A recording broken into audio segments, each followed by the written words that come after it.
Farm School. This is Joel from Norwich Farmshare on the edge of Norwich in Norfolk for another session on the farm. Try and keep it quick. I'll try and speak a bit quicker, but it's very hard to remember everything I've got to say. Big shout out to May in Alexandra Palace. I did say hello to her brother Joe and her sister Ella, but I didn't think May would be watching, so I'm glad she is. Hello May. Also a big hello to Pera and Maria in Barcelona. Hello. Big hello to Orlando in Norwich.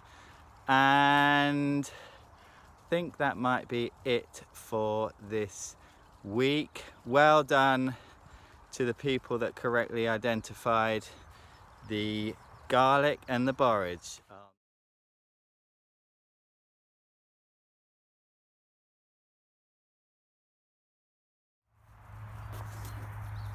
So the first thing I'm doing this morning, well, I've already been around and had a look at all the crops. The best farmers know exactly what's happening all the time with all their crops. You might look for pests. Now, I love butterflies, but some of them, like that cabbage white, are looking for things like cabbages and kale to lay their eggs on, and then they'll hatch out into caterpillars, and then the caterpillars will eat our crops. So we don't really want them on our crops, but some people would say that healthy crops will fight back against things like cabbage white butterflies and their caterpillars. So if our crops are strong enough, because the soil is good enough, they won't get attacked. I'm going to talk about soil later.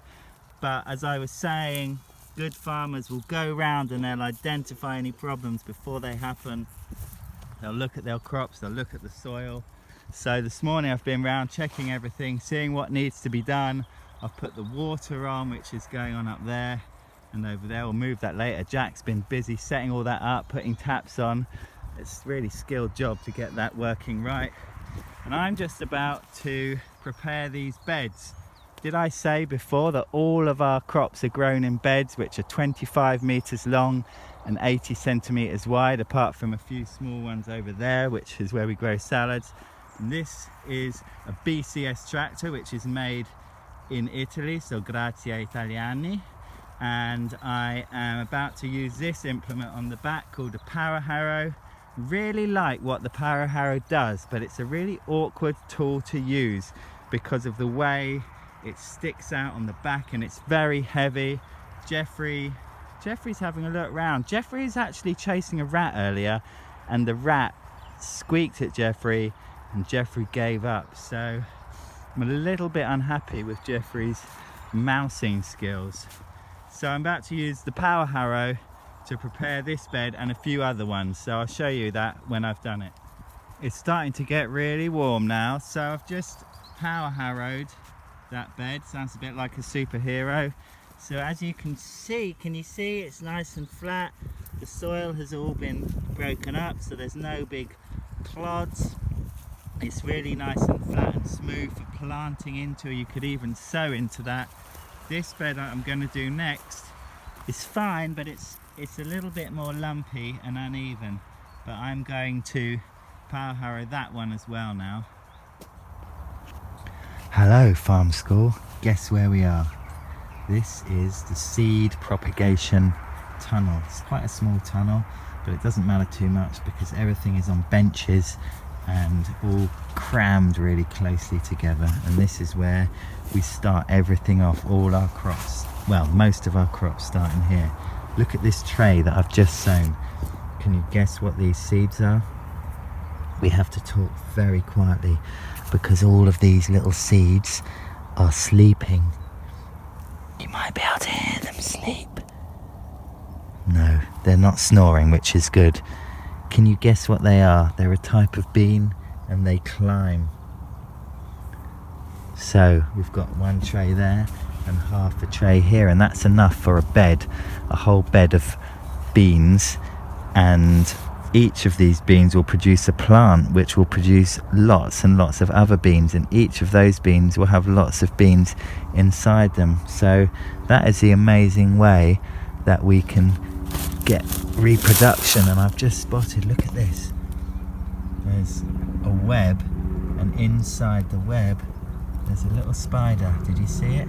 We don't mind that spider being there because it's going to catch flies and other insects, some of which might actually eat our crops. So a spider in here is a good sign. It means everything's really healthy. So some of these have only just germinated, and they've only just woken up and broken out of their seed.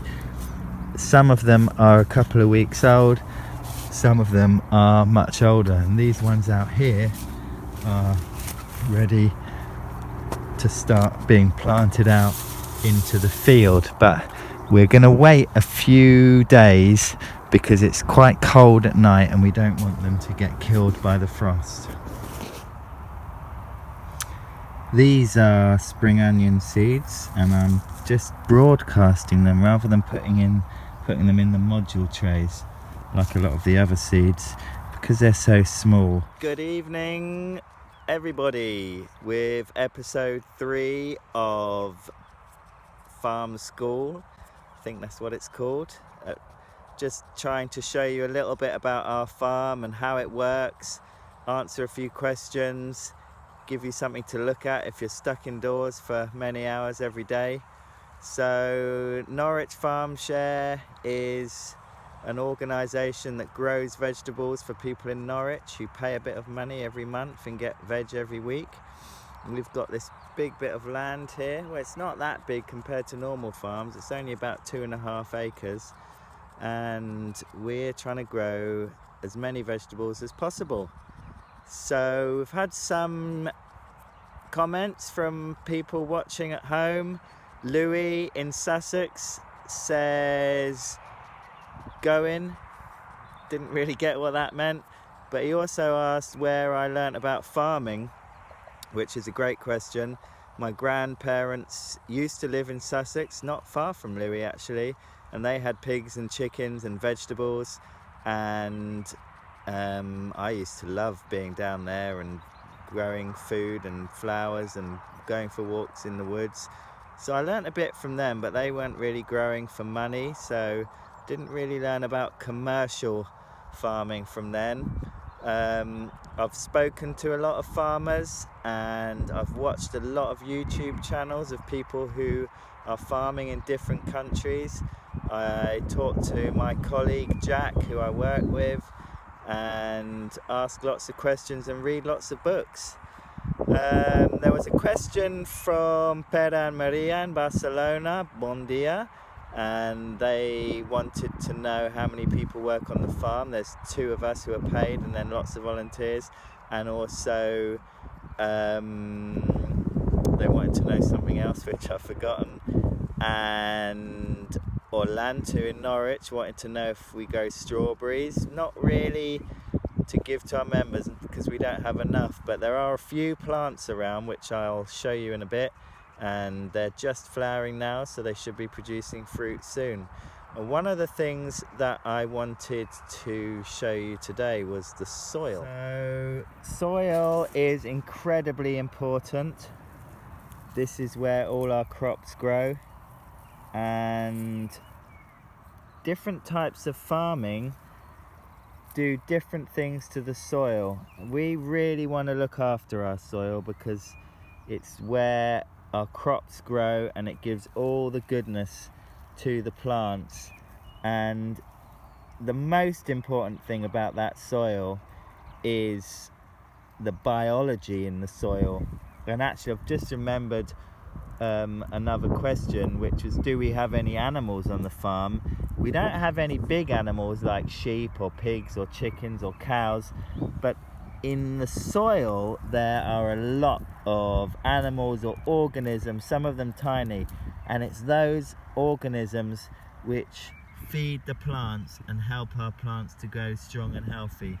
So we really need to look after them because they can do a lot of good stuff for us without us even being here. They'll be working all day and all night. So we need to look after the soil, and the soil will look after our plants. So there's a few things I was going to show you on the farm, and that's probably enough for this week.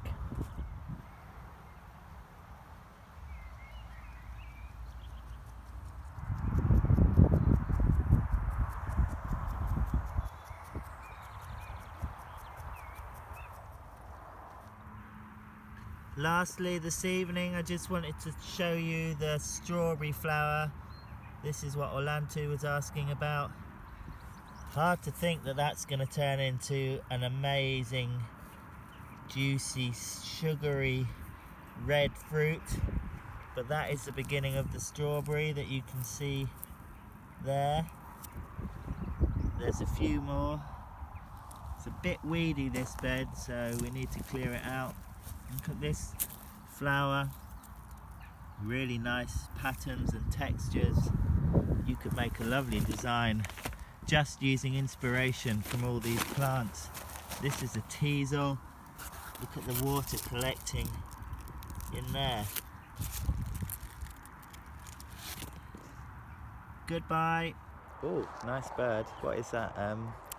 Kittiwake, redshank? Question. Something you might like to do between this week and next week is, can you, if you had to run your own farm and you were going to set up your own farm business, what would the name of your farm be, and what would the logo be of your farm? What would you call it? What would the design be? What colours would you use for your logo?